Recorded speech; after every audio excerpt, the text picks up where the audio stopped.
Welcome to this week's episode of the podcast. This week going to be a bit of a special episode. At the moment, the old Penrith Panthers are riding high in the competition, and today I'm joined with my friend Sean, who's a bit of a Panthers tragic. If you could see in the video, we're surrounded by Panthers memorabilia, a lot of things that he's held on for a very long time. Sean, how's the season going? How does it feel being a Panthers supporter? Well, thank you very much for coming, Elliot. It's a great idea to do this.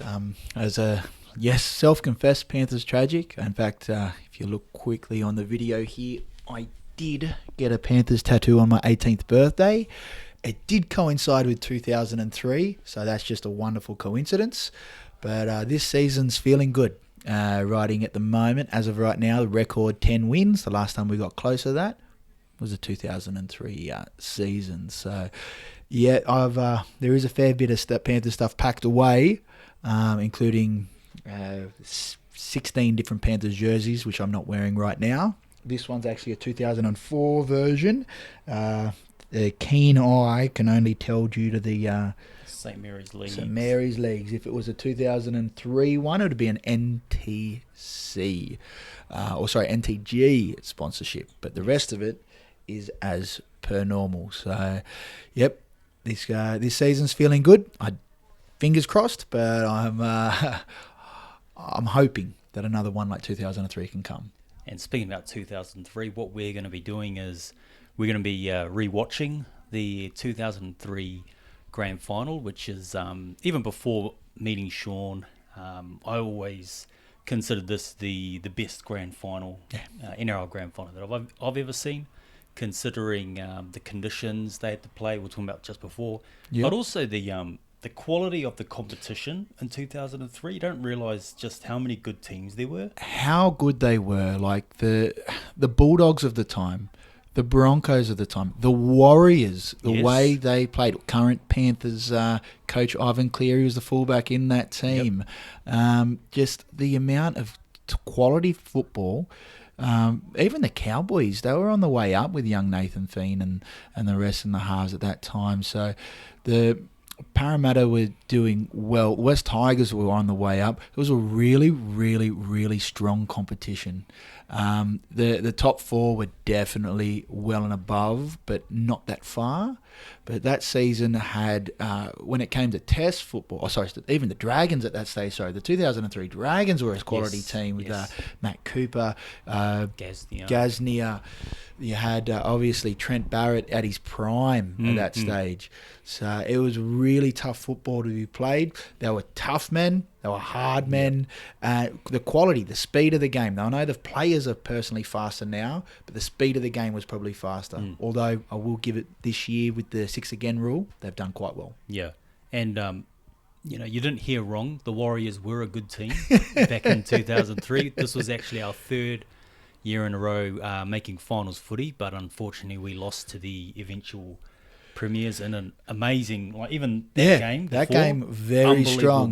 Richard Villasanti, if this is all, by the way, everything I say now in this podcast, I have done no research. Yep. This is all burned into my brain. There's a couple of interesting facts about 2003, but the 2003 major semi-final between the Warriors and the Panthers, Rich Villasanti scored the go-ahead try. I'm telling you now, he knocked the ball on over the line. He reached out, the ball came out of his hand, and it hit the ground first as he put it back down. But in the the video refs tossed the coin, gave it a try. Didn't matter. Joe Nullival scored the match winner right in here. I'll remember it to the day I die. That one hurt too because Joe Nullival was a former Warrior. He was, that's true. And, there's two former Warriors in there, although Paul Whatuira came through the Warriors system, not necessarily played for them. But that was a really strong Warriors squad. And this is a Roosters team. In the year before they had won the grand final, they drought-breaking. They beat the Warriors in the final. But they were renowned for turning the game around in terms of just the speed, They came off the defensive line. 100%. I'm very happy you brought that up. The Roosters of 2002. So yes, Graham Murray's team was a very good team. They'd made a grand final, they'd made finals, and they were a quality squad. But when Ricky Stewart had taken over, the Roosters of 2002 brought a different intensity to the way they played and everything they did. And Brad Fittler really stood up as captain at that time too. So every time something needed to be done, the captain was there. If the hard run needed to be done, he was there. If you needed to be line break, he was there. If it needed to be a big tackle, he attempted that big tackle. And that lifts the players around him. And when you've got guys like Craig Fitzgibbon, who's just an absolute workhorse, you had Adrian Morley, who's still... This, to other people don't believe this, Adrian Morley's in my top 17 players I've ever seen. If I'm to pick now when I say that, I don't mean he's one of the 17 best players I've ever seen, but if I have to pick a 1 to 17 greatest ever team that I've personally watched, he's in that team. Yep. So that Roosters team of 2002, defending premiers up against Penrith, 2003, they lost the first round to Brisbane. The second round got absolutely pumped by Melbourne in Melbourne, which unfortunately in our history is pretty standard. And in Game 3, they beat the defending premiers, the Roosters, at their home ground by a field goal from Craig Gower. And at that stage, it was considered probably one of the biggest upsets of the decade at that stage. However, as the season progressed, you realise that the Panthers of 2002, which were coming through, had really hit their strides early season 2003, and once that win finally got under our belt, it didn't stop. And actually, Joel Clinton, man on screen at the moment, is famous for that round 3 victory against the Roosters. We were losing. When I say we, I'm obviously referring to the Panthers. We were losing at halftime, and Joel Clinton came in with an absolute spray. Now, this is a young 20-something front rower, and he's giving everybody else the business of what you need to be doing in the game, and really inspired everybody. So Joel Clinton, still love you, even though you went to the Broncos, still love you for life. So as we're talking, they're just lining up for the national anthem. You know, we just seen the Panthers run out. Now, where were you when this final was being played? So at this stage, I was in year 12 of high school. I was living in Springwood, Queensland, and I was about to turn 18. This actual day of the grand final I was in Burleigh with my dad and my youngest brothers and sister, and they were coming up from holiday, and I was coming back to come home to Queensland at that stage. I'm a Penrith born and bred boy, but at the stage I was living in Queensland. So it was myself and my dad. Penrith were in all 3 grades that day. So we had the first one we won, the reserve grade we lost, and the grand final here. I may have only been 17, but Dad and I were about 2 cases deep by the time this grand final kicked off. So, throughout, I may have been a little inebriated. However, every memory is still right up here. Every part of the grand final, even though I've watched it and rewatched it many times, I remember everything from it. The experience, the feeling, all of it. I can tell you right now, even before they kick off, they're going through the anthems right now, and you see everyone sitting there with some nervous energy. But their kick-off falls into no man's land, and Tony Puletua takes it and runs. Ugh. Yes, he. I know what you're talking about. It's just like he basically only just makes it past the Panthers' try line, basically. Which goes to show you the Roosters' speed of defence line. From a kick-off, they were at the opponent's try line in the blink of an eye. These guys ran hard for everything they did. If you had to beat the Roosters, you had to bring more than just your A game. And this game itself, you've got the Roosters, the modern era Silvertails. They've got no juniors, so they buy all their players. And it's a known fact, you know. And, hey, the club's done very well, and they should be proud of themselves. I think they're a professional club, and they've done great. But at this stage, obviously, they're buying everyone through. And it's not as if in 2003 they were buying big names like Sonny Bill to come in. No. However, they were still top of the table. Penrith at this stage, in 2001, they'd won the wooden spoon. 2002 was rebuilding, and no one thought any of this happened. So you've got the defending premiers, the front runners, the big top guys, against the fairy tale. You've got Eastern Sydney versus Western Sydney. You've got everything just boiling up. Homebush, still at the big stadium. This is before they redeveloped, so you could still get maximum of 110,000. Yep. Now, they didn't have that many in this game, but it wasn't far off. And myself personally, I was living in New Zealand at the time, but I remember going around to mate's house because the whole season intrigued me, and this grand final was watched with a few mates, and as we see the kickoff right now, and it's what's going to happen is what we just talked about. They let the ball bounce.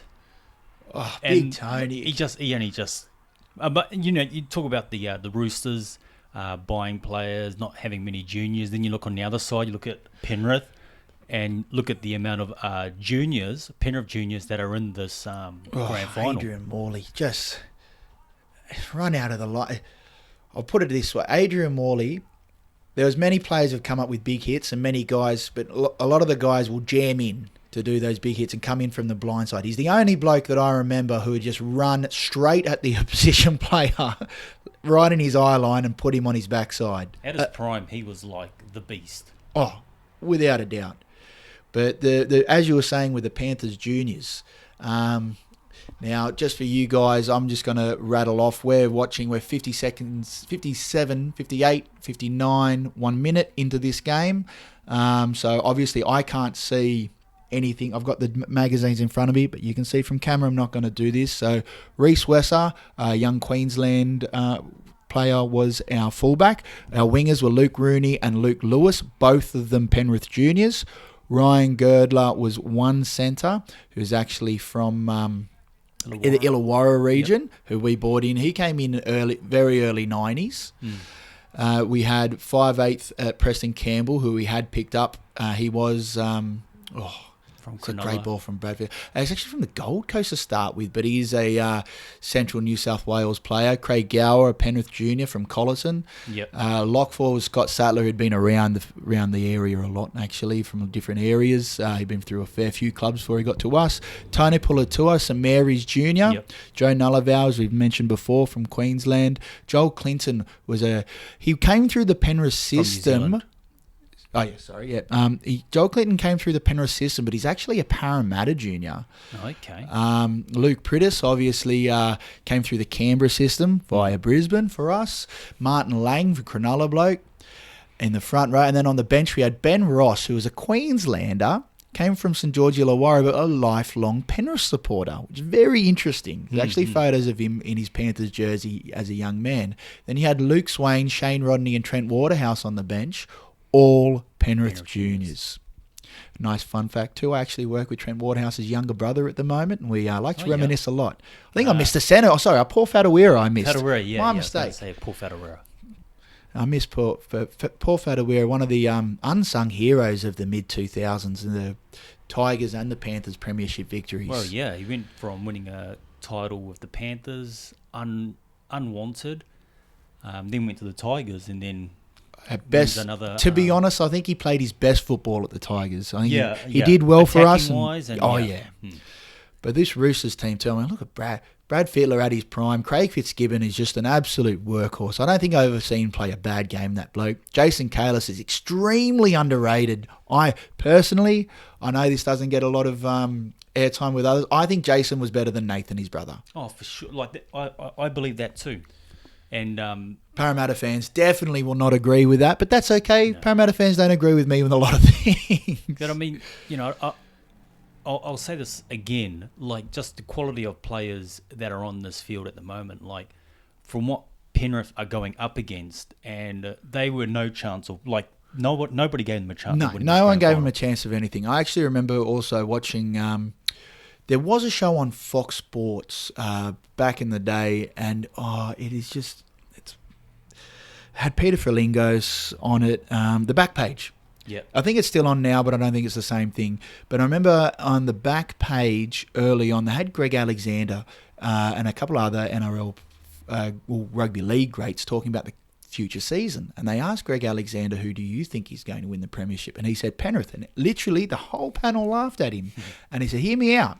Now, you can understand, at the time he was the only Penrith winning captain in history. Yeah. So you could understand why he'd say things like that. But when he explained why he thought that much, well, Greg Alexander, 26 rounds later, was proven right. Yeah. Oh, it's just we're 4 minutes into the game. There's been no errors, one penalty. It is slick. There's rain, and these collisions from these forwards and backs. Now the Roosters have been ascendant, but it seems that the Panthers have started to kick up a notch. Mm-hmm. They're like just you're mentioning. There's apart from one penalty. It's been back and forward. These players they've just shown up 52 to 48 possession within 5 minutes. That really honestly means 2 more tackles. Well, 1 tackle, 32 to 31 at the moment, the stats they've shown. And as we're watching like 5 minutes in, the Roosters, just their speed off the line is just relentless. They're just coming up, just attacking is just unbelievable. Now, at this stage as well, John Lang was famous after. So this is his second season as the Panthers coach. He'd come in with his son Martin, as John did. Oh, there's Gerds making a line break, as he does. Beautiful effort back there. But what he'd done was he'd simplified the attack and let the halves play in front. Now, you had a guy, a former Dally M medal winner in Preston Campbell. Trust him. You had Craig Gower, who's already played Test football and Origin, but he'd already played Test football as a halfback for years already at this stage. So he's a respected halfback, and you've got a respected 5'8", and you've got Luke Prittis, former Origin, former grand final winner from Brisbane in 2000. So you trust those guys to play what's in front of them and give them a simple game plan. And the simple game plan was 4 tackles of hit-ups and then spread the ball. Trust your forwards like Tony Pulotua and Joe Nullarbau on the edges, but trust your front rowers. And no matter what you did, those guys were there. And when they come off tired, Ben Ross is going to smash that ball up there. Trent Waterhouse is going to smash that ball up there. Mm-hmm. It was a simple game plan. And look at that, Scotty Sattler. What a tackle. That was beautiful. Ned Caddick, he's a former Panther. Panther, isn't he? Panther. Yes, Ned. I've actually worked with his brother as well, surprisingly. Oh, and Michael Crocker has just taken an absolute shot from Brad Fittler, accidental. Luke Rooney had slidden under the tackle, and Brad Fittler has accidentally connected with his own teammate Mick Crocker, who is tough as nails. Another one, my wife, beautiful wife Lisa, used to work with his wife, so we've met Mick a fair few times. Oh, nice. Ex-wife now, unfortunately, but that happens in life. Now, Craig Gower, another interesting fact about this season, Craig Gower was robbed of the Dally M medal in 2003. Because did they boycott it? What happened with the Rugby League Players Association had threatened a boycott if the NRL wouldn't come to the terms with a few of their things. Now, as soon as the idea was there to be threatened, the NRL played hardball and said, we're going to cancel the entire Dally M's. And that was only 2 rounds prior to the end of the season. And when the later on, after that was discovered, the Daily Telegraph managed to publish what would have been the actual scores, and Craig Gower was going to beat the 2 people ahead of or behind him were Clinton Chavovsky, the Canberra Raiders, and Brad Fittler. And Clinton was very close to that. You had a very good year. Forget how good the 2003 Canberra Raiders were too. Well, the Warriors beat them in the second round of finals, and that was a real arm wrestle, and we only just beat them. So it was a very Ruben Wiki was definitely at his height then, I think, as an actual player. I think he had many good years after that, but that was really as his strongest. But Clinton Chavovsky was really good at that stage, and you still had McClendon playing very well. It was a good team. Phil Graham was actually a very good player back then for him. And look at that, Joel Clinton and Michael Crocker meeting in the middle. Great offload. Here goes Luke Prittis and runs into another strong tackle by that. Just another thing to remember too is that this match one referee as well. One referee, the incomparable Bill Harrigan refereeing this game. Oh, what a beautiful short ball. Sorry if I'm going to get excited watching this. It's going to happen. No, I'm apologising. You're more than welcome to. But Bill Harrigan, actually, I was a junior referee for Parramatta Districts, did a Penrith competition once, and also junior Queensland in the Brisbane area, and we went via Bill Harrigan's own advice. As a referee, rule number 1, you are never wrong. Rule number 2, if you are wrong, refer back to rule number 1. And that's not to say that you're egotistical about it. It's to give you the confidence in your own decision making, which even as a 14-year-old, I understood. Mm-hmm. At this stage too, in 2003, your wingers. Now we already had the Lottie and Wendell Sailors. We already had those. So we had the guys making those big meters. We had Adam McDougall. We had Marcus Bai. But there was something different about at this stage the way the Panthers played with Luke Lewis and Luke Rooney from the wings. As we see a big tackle from Jason Kalis and Craig Fitzgibbon on Martin Lang. But the way those wingers would every time make 10 metres coming the ball back, it just made such a big difference for the forwards. As we see now in the modern day, it's extremely important for your back three to get you on the right start. Now, as we did see Martin Lang take a heavy hit. Reading the Adrian Morley book, he said the hardest person he could play was Martin Lang, and reason being, you could hit you saw Martin Lang coming. You knew what Marty was going to do. There's no step, there's no offload. He's going to tuck that ball and run with everything he's got into you. He goes, you could line him up and hit him with everything you had. And then he'd come back for the next one. And you'd hit him with everything you had again. Next set, he's coming for the next one, and you'd line him up and smack him again. By the fourth time you've gone to hit him, you realise he's not going to stop. And you've given him everything you've got. He goes, it's demoralising because you're doing everything you can that would knock a normal human being out, but he just get up and go again. And guys like that are just worth more than what you can pay them in a football team. Yeah, he was, back then, he was, you don't actually see many forwards like Martin Lang, where they just tuck the ball under. I think... They probably for self-preservation, to be honest. Because seriously, like the guy, I don't know what he's going to be like in his older age, but man, he took some knocks. At the time when he was still playing, thankfully that was called a knockback there. The referees still knew what a knockback was back then. Would have been knock-on. It would have been a knock-on today. As when he was still playing, because he'd had so many head knocks at the time, a boxing commissioner said that he would not have licensed him to box. But he was still able to pass every other cognitive test. As we see Adrian Morley put another shot on Martin Lang, who's come off a bit of dusty. But he, obviously, with all his knowledge now of concussions, post-concussion syndrome, all the other problems that with CTE that we understand, he gets consistently tested. And I believe, that's why it's a very accidental, but he copped a forearm straight across the chops. But I think he either does real estate, Martin Lang, or he does, I think he may do finance. Okay. And he's quite successful too. I do follow him on Twitter, but it's not one of the things I see a lot. As we see Reece Wesser bring the ball back with a lot of gusto. 9 from 9 completions on this game so far, and we're 12 minutes 52, 53, and which is just amazing considering the slippery, wet conditions. Reece Wesser was top try scorer by far this year. He was well and away. Panthers record for tries in a year. Oh, Preston Campbell, just magic. He was untouchable. Luke Prittis was... I could have kissed Luke Prittis after this. And if I see Prito in the street, I may still do that. This was, both, and the thing is about this game too, the previous year, the Roosters and the Warriors was a very good, tight game until a very ill-timed, dodgy effort by Villasanti and Brad Fittler did what he did, and the Roosters fired up to come back. I know. This game is played so tough but fair. There is no niggle in it. Both teams are giving it all they have, playing very tough, and yet neither team is taking a backward step. There's no dog shots. There's no late stuff. It's just beautiful football to watch. I'm not going to lie.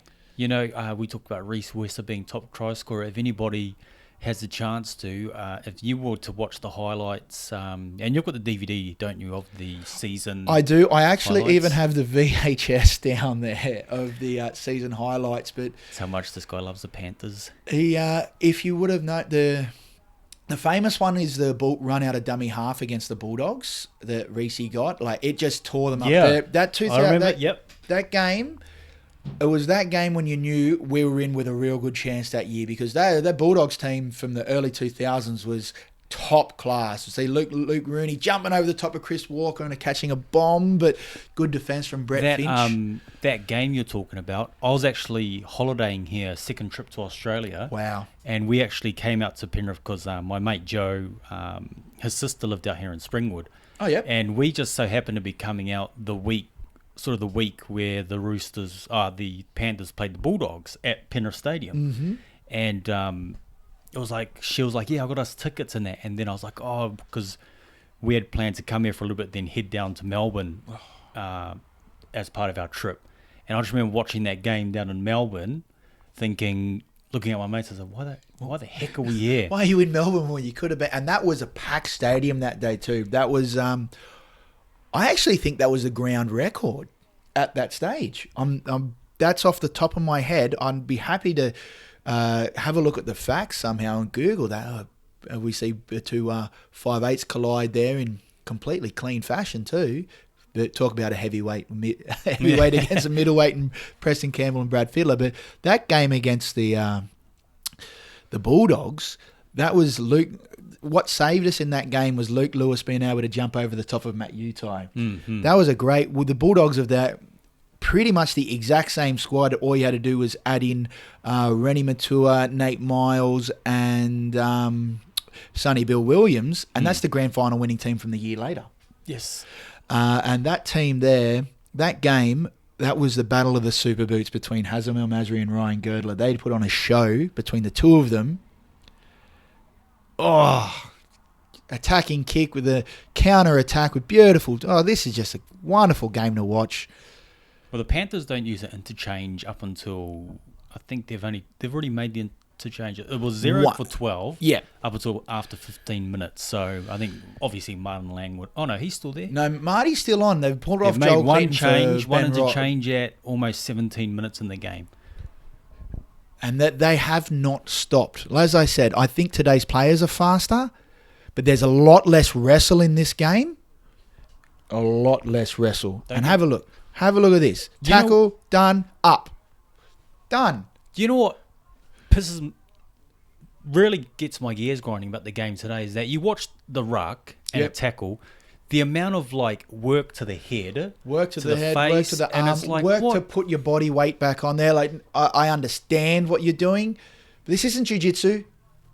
Get up and play the ball. And watch this too. Look, see how he used his foot to play the ball? Magic. And Adrian Morley has come out of the line to try and put a hit on Ben Ross. Didn't blindside. He's run 15 metres as hard as he can. And I've got to give it to Ben Ross. He took it on the chin and went straight through it. Not many people could do that. But yeah, sorry, back to Reece Wesser. We'll probably digress quite a bit just watching this. But Reece Wesser, if you look at his highlights of his tries in 2003... Reece Lightning. That's where it started, the Reece Lightning, didn't it? Oh, he'd had a great 2002. He'd come through, and he come through well. In 99, he came in, and that was his first. They were still wearing headgear back then. Peter Jorgensen was our number one fullback at the time. Really good player, former Wallaby actually. Okay. But he had knee problems and went back to rugby and had a successful career over in the UK. Very well played. But we stuck with Reece and gave him the confidence. Not the tallest fullback, but he's robust, could break a tackle, and he was fast. Fast like nobody had really seen for a while for a fullback like that. And 2002 was good for him. 2003 was something else. Yep. The actual last round of the year was at home against Parramatta. Parramatta had to defeat Penrith to make the finals that year, and Penrith had to win that game to guarantee the minor premiership. And at the time, it was a close, very close game as it was happening. Parramatta were giving their all. They were trying really hard, but it wasn't the same Parramatta from 2 years ago who were running through everybody on the way to the grand final. as we see, 19 minutes in, Panthers' first error, which Bill Harrigan probably could have given that a penalty, to be honest. And Craig Gower, if it was today's game, he would have challenged that and he would have won. Yeah. But Parramatta were really tight in that game. I think score was around about 14-10, maybe even closer when Reese picked it up. And in the same thing as he did in that Bulldogs game, 2 markers and went nuts. Straight through everybody, another 60 metre, 80 metre, gone. See you later. There he is. Now, just watch that replay of Adrian Morley putting another strong, solid hit on. Craig Gower goes to play the ball. Craig Fitzgibbons flicked the ball away. He would have definitely got the penalty there. But, hey. So you saw it just showed up errors, and it was only 1 error each at 20 minutes. That should have been 3. How did Hegarty get away with that? That is absolute rubbish. We are at the moment, for anyone who's by happenstance watching at home, we are 20 minutes and 6, 7, 8, 9, 10, fourth tackle for the Roosters. Craig Wing is playing at hooker. He'd won the premiership the year before as a halfback. Yep. Paul Green had actually started the season as a halfback for the Roosters, but lasted half a year, unfortunately, when he did his ACL in the opening game. And Craig Wing got thrust into the halfback role because they weren't sure where to play the utility and had an absolute blinder. Craig Wing's on the bench with my greatest ever 17. He's just that good. Well, he would have gone into hooker because they had Simon Benetti play hooker the previous year. He was the hooker at that stage, and they'd bought Brett Finch, who was a young up-and-coming halfback with a lot of recognition. He came through the Newcastle system, but he was playing really well at Canberra. And the Roosters bought him in, and he had a really good year. He really did. He played quite well for the Roosters. Just going through the names, it's such a good team. Yeah. The big change from the year before is Brian Fletcher is no longer a Rooster in 2003. Brian Fletcher's a Rabbitoh. However, they still have Luke Ricketson and Craig Fitzgibbon and Adrian Morley as their back row. Andrew Lomu coming off the bench. Yeah. He was a really good player. I'm surprised he didn't go on. He's the kind of player you feared. He he played in the grand final against the Warriors, and he was a force. Yeah. And actually, this game, he's very quiet. I don't know if it's just maybe the game didn't suit his style of play or... I'm going to throw it out there. I don't think... I actually really rate Ricky Stewart as a coach, as a man manager and as an actual coach, but I don't think Ricky really knows how to use bench forwards correctly. Oh, he's got a... even in this grand final... he uses the bench very, like Ned Caddick, for example, is on in the first 10 minutes or so, and then he's not seen for the rest of the game. No, it's very interesting, and he's done the same thing a few times. He did it in Origin with Ryan O'Hara. He surprisingly in 2004 debuted ahead of Joel Clinton, even though Joel Clinton was close to being man of the match in his Test debut of that same year, only months beforehand. He chose Ryan O'Hara instead, and he played 8 minutes of Origin football. Yeah. Not to come back on, even though he hadn't done anything wrong in those 8 minutes, and never really came on again. And I think we saw in the later years too, he just bench rotation of the forwards. One of them, he just never really nailed it. And I think he's done a great job with Canberra. I just don't know if... I don't think he has too much, to be honest, with some of those forwards, because a guy like Josh Papali's very good and can do whatever. Yes. But I think we see here one of the reasons, and this isn't one of the reasons why the Roosters lost. They played a great game here, just Penrith played better. Yeah. It was Penrith's time. It really was. Yeah, because, I remember that all the experts had tipped Joel Clinton because he had played in that test. And he'd gone on the 2003 Kangaroo Tour, and he had a blinder in that test. Yeah. Fun fact, Sonny Bill Williams' test debut. Yes. In fact, I think it may have been... It was also Benji Marshall's test debut as well. Yeah, I wouldn't be surprised. I can remember the game as Darren Lockyer's first representative football as a 5'8". Yeah. And Craig Gower was the halfback. Petro Civoniceva chosen in the back row. Actually, Steve Price was chosen on the back row. Couldn't make it through to injury, so he was replaced with Petro Civoniceva. So the Australian team of that time had a monster forward pack to deal with the big Kiwi forward pack. It was either Panthers at the moment, are throwing the ball around, picked up by Luke Swain. Every great team needs a tough redhead, don't they?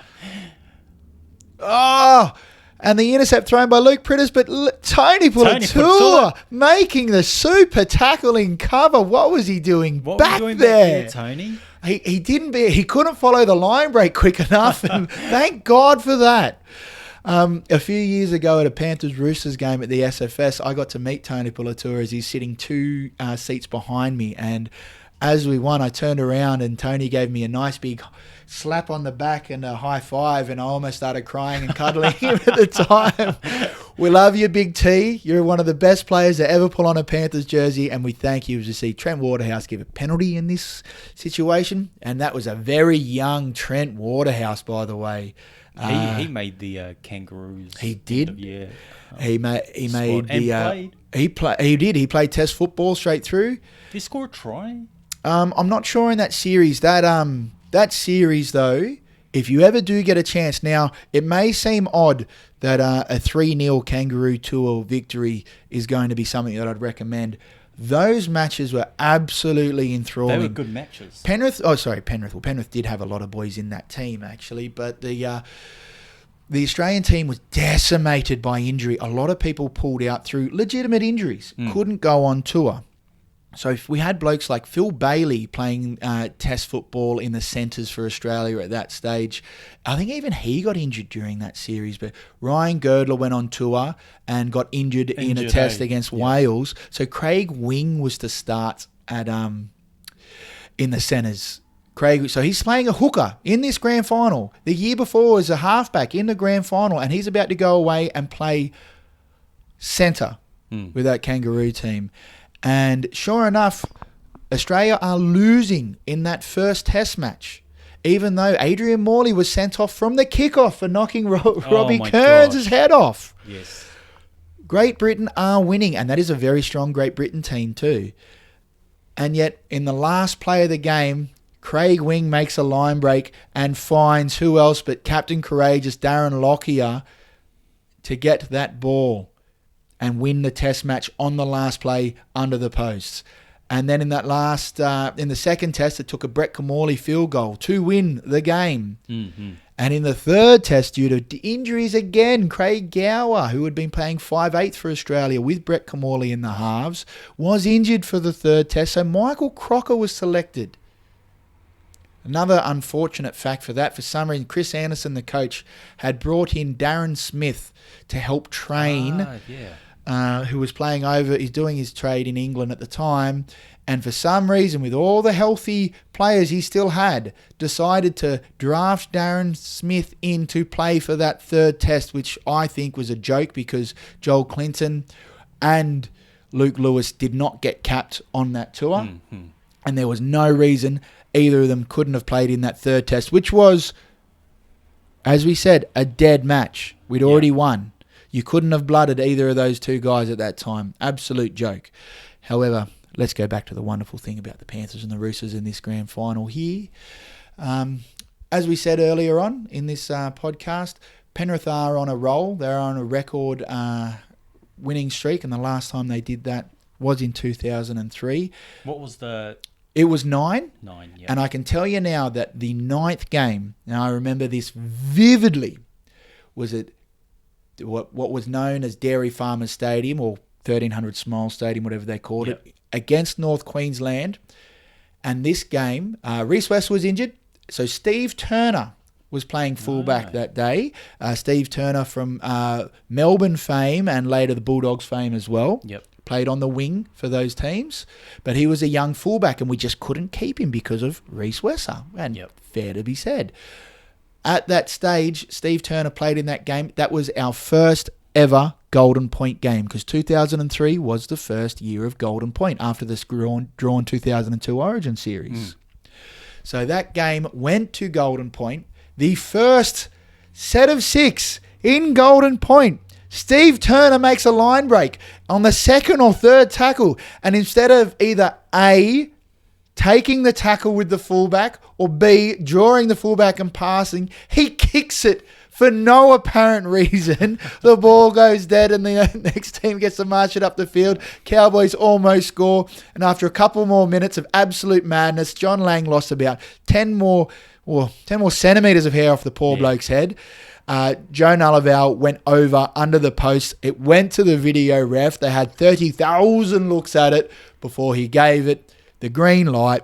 Penrith set the record. Ryan Girdler had missed that match, came back the next week and we'd lost. And I don't want to talk about that. Now tell me, in this year, I just seem to remember, you talk about John Lang losing hair.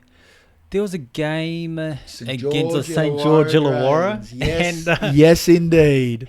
And was it Gower gets the ball from the scrum, is it? He gets the ball from the scrum and turns around and kicks it dead. But has too much left on the clock. So there's enough time for the dropout. And this was already going on back. The Panthers that had the game, they went out to a big lead and the Dragons had clawed their way back. Okay. Oh, and here we go as Luke Prittis makes the line break, draws the fullback and gets it off to Luke Rooney, who goes over. Now, if you look at it, this is how good a play Luke Prittis is. If you actually look when he's at the play the ball, he looks up and he notices he's got one marker, that's the tackler who's in the process of rolling around, and he knows he's got another marker that looks like he's in no man's land, turning around. And the thing is that I always think about this play, and I always think about, we're talking about Jason Kalis before. He is so far offside there. He's neither second marker nor onside, so he's being called out. So Luke Prittis does the right thing, runs straight at him. Now, that's where I think some like Jason Kalis, he'll probably look back on this thinking, I should have just made the tackle and got the penalty, right? Yes, but hindsight's a wonderful thing. It is. And in that moment, he probably thought he was doing the right thing. No, I can't afford to give a penalty away. And how is he to know at that stage that Chad Robinson and Ryan Cross have left a gaping hole there? But he does everything right. Draws the fullback, ball in two hands, makes sure of it, runs into the fullback so he's not going to be able to get a proper go on. And Luke Rooney, the finisher that he is, scores a beautiful try. On that same 2003 tour, by the way, Luke Rooney was the test winger at that stage, and by rights he should have been. If you have a look at his try-scoring record as a Kangaroo, it was ridiculous. As we see, that year he got, believe, look, this is off the top of my head, I think he got 15 tries in 2003 during the regular season. That would be including this one. In fact, you know what? I should be able to find that out. And this was Ryan Girdler playing his first grand final after 13 years in top grade at this stage. Yeah. And this was maybe, Ryan Girdler was probably well and truly maybe past his prime, his absolute He was prime. on the way. He retired at the end of the next year. I think his hamstrings had gone in 2004, unfortunately. He actually scored a famous try against the Bulldogs. He'd scored the intercept king that he was. He'd scored the intercept and run 90 metres, and with 10 metres to go, he tore his hamstring and hobbled over the line away from the chasers. So his legs were just failing him, as they did in the 2003 Kangaroo Tour. But it wasn't that long. You don't forget, 99, 2000, 2001, he was almost untouchable as a centre. Playing for New South Wales and Australia. He set records everywhere. And plus, as the intercept king, no one could anticipate an opposition 5/8 most of the time. But it wasn't as if he was just catching a ball on the edge and going. He'd be able to read and run through an attacking line, and there's no chance anyone would be able to catch him. He may not have been he was an outside back and a good one, but he wasn't the quickest player. But his anticipation of understanding the game is what got him in those positions. In fact, in the first final of this year against the Broncos, of 2003, the Broncos were up. They were ahead. They were ahead by a lot. I think it was 18-6 before Ben Ross scored on the last play before halftime to make it 18-12. When the Penrith started to get on top of things, once again, Ryan Girdler scores a ridiculous intercept try off Ben Eichen. He was in their back line. but it was because he'd anticipated and run at the exact right moment that Ben Ikin couldn't see him. He only sees his outside men. As we see Chris Flannery make a line break with the Panthers scramble very close to get him. But Gerds just had his ability and this knack to be able to just get in as he did at Origin level, Test level and club level. See Brad Fittler with a rare miss. 34 minutes in and it's a terrible kick there for Freddie. I mean, you'd like to have that one back. Yeah, so I'm just going to go back to that St. George game. Oh. And I just remember the poor John footage Lang. of John Lang. And he just, you don't have to be very good at lip reading to understand what he was yelling out in that game. I think he went through 4 different religions at that stage. He'd asked Buddha, Jesus, Muhammad, anybody he could possible to be able to get through that. I'm sure he even crossed the line into asking L. Ron Hubbard to get him through that game. As we see, Adrian Morley again flying out of the line, putting a hit on Ben Ross, who was a big hunk of a lad at this stage. Now, this is 35 minutes, and Morley's been doing that for the whole 35 minutes. Oh, he hasn't stopped. He targets the opposition, not just one bloke, not just this guy running out of the line. Every single forward, if he's got the opportunity, he will jump out and get him. See, poor Craig Gower at this stage looks like he's copped a finger to the eye. He's on the ground. We see John Lang on screen at the moment.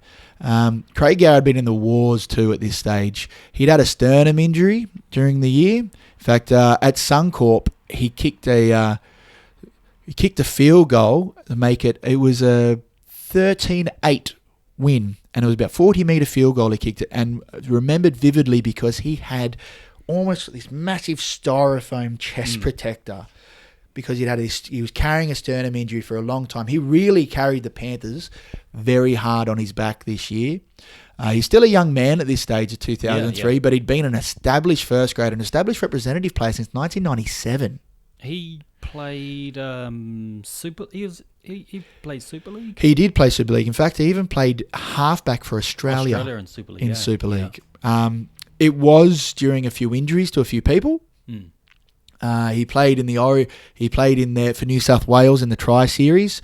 They did have Noel Goldthorpe in that series as well, but Greg Alexander was actually the halfback starting for New South Wales at that stage. Yep. When considering Alan Langer was the halfback for Queensland, that goes to show you who they were playing against. That was a stacked Queensland team that year. But Craig Gower, by this stage, was a seasoned veteran, still a young man. Yeah.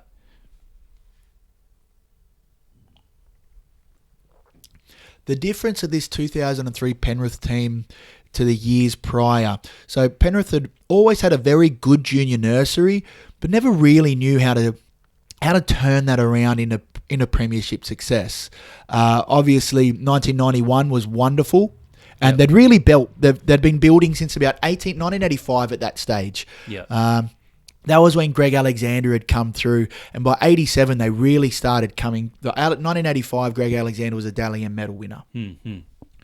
Royce Simmons was the first Australian player from Penrith, and he was playing really well for New South Wales and Australia at that time, and the Penrith captain too. And by 87 they were really doing well, and 91 was their breakout year. Unfortunately, they had 1990 grand final, they played and lost.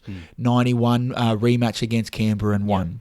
Unfortunately, come 1992, there was the Ben Alexander tragedy, which rocked the club, the players, and really you can't blame anybody for what happened through that. Yeah. And it did take a long time to bounce back from that. The 97 Super League season was our first successful year in the first final since 1991. But once it was unified competition, 98 we struggled to get consistency. Same with 99. 2000 was a great year, but we were bundled out in the finals. 2001 was diabolical. 2002 was the rebuild, but 2001 and 2002 was the time when guys like Luke Lewis and Luke Rooney came through. Joel Clinton had come through. We'd purchased a guy like Scott Sattler who was just very creative. He came through in 99 for us. But you had Trent Waterhouse come through in 2002. These guys spent their entire career coming through the junior system at Penrith winning. Winning everything. the reason they were able to play with such confidence is because they'd been doing it all their lives. Yes. The Shane Rodneys, the Luke Swains, the Luke Lewis, the Trent Waterhouse, they all came through the Penrith Juniors winning. So when they came into first grade, and they all came through as a bunch essentially, sure not in the same game, but all around the same time. Yeah. They brought that youth, not only the youthful experience, that youthful energy with the experienced guys, they brought the confidence that it was to know how to win. And when you have guys like an ultra-competitive man like Craig Gower, the silky smooth skills of Ryan Girdler go with it. Guys like Tony Pulatua, who'd spent a long time, he came through at the same time as Craig Gower. He was playing Test football in 1997 as a teenager for New Zealand. These guys melded together when someone creative like Preston Campbell. That's why 2003 was such a different season for the Panthers. Because Preston Campbell was probably if you look at Penrith, he's probably the biggest name. Biggest. So you got obviously Ryan Girdler, but at this stage people are probably thinking he's at the end of his career. Craig Gower, as you said, he's established, but then you got Preston Campbell, who was a big signing. He was Penrith. A massive signing. He was only 2001 he was a Dahlia medal winner. Now, what people tend to forget sometimes, he was very good. That was an extremely good 2001 Cronulla team. Yep. They lost by one try to Andrew Johns and the Newcastle Knights, who went on to make Parramatta look stupid in the grand final. Sure, the scoreline got respectable in the end, but everyone remembers the damage that. Was in the first half. Oh, yeah. But Preston Campbell was untouchable that year. And he'd only been a winger fullback. They thrust him into halfback, and he was Dahlia medal winner. Yeah. The next year, in 2002, Cronulla had bought in, would you believe it, Brett Camorley, which I don't blame it at all. I loved Brett Camorley. Yeah. And they bought him in from the Northern Eagles, which was a failed venture for him, unfortunately. And they'd bought back Matthew Johns. Yes. Actually, in saying that, Matthew Johns, I believe, came back in 2003. But anyhow, I digress. Matthew Johns came in to Preston Campbell's let go so they could bring in Matthew Johns. Mm-hmm. So Preston Campbell goes from being the best player in the league to unwanted within an off-season. Yeah. Now, Brett Camorley did great things at Cronulla, actually. He had a really good, unlucky not to win. Unlucky not to go ahead in 2002, to be honest. The Warriors beat them in the semi-final to get into the grand final. So John Carlos scores a try off a Stacey Jones kick. And there was a couple of just bad reads in defence from a few Cronulla players, but that's neither here nor there. We come to the end of the first half in this game. It is 6-0 at half-time. And when you hear 6-0 on a wet grand final, I actually take it back. Sorry for misremembering. 2003, the Homebush Stadium was at its current rate where it only fits 80-something thousand, not the 110,000. That's my mistake, guys. No, I'll take that back. So that's the first half of us reliving and talking about the 2003 grand final. As you can tell, Sean's pretty knowledgeable when it comes to the old Penrith Panthers. So if you wanted to, just click on the video here for part 2 and maybe share a bit of love and hit the subscribe button.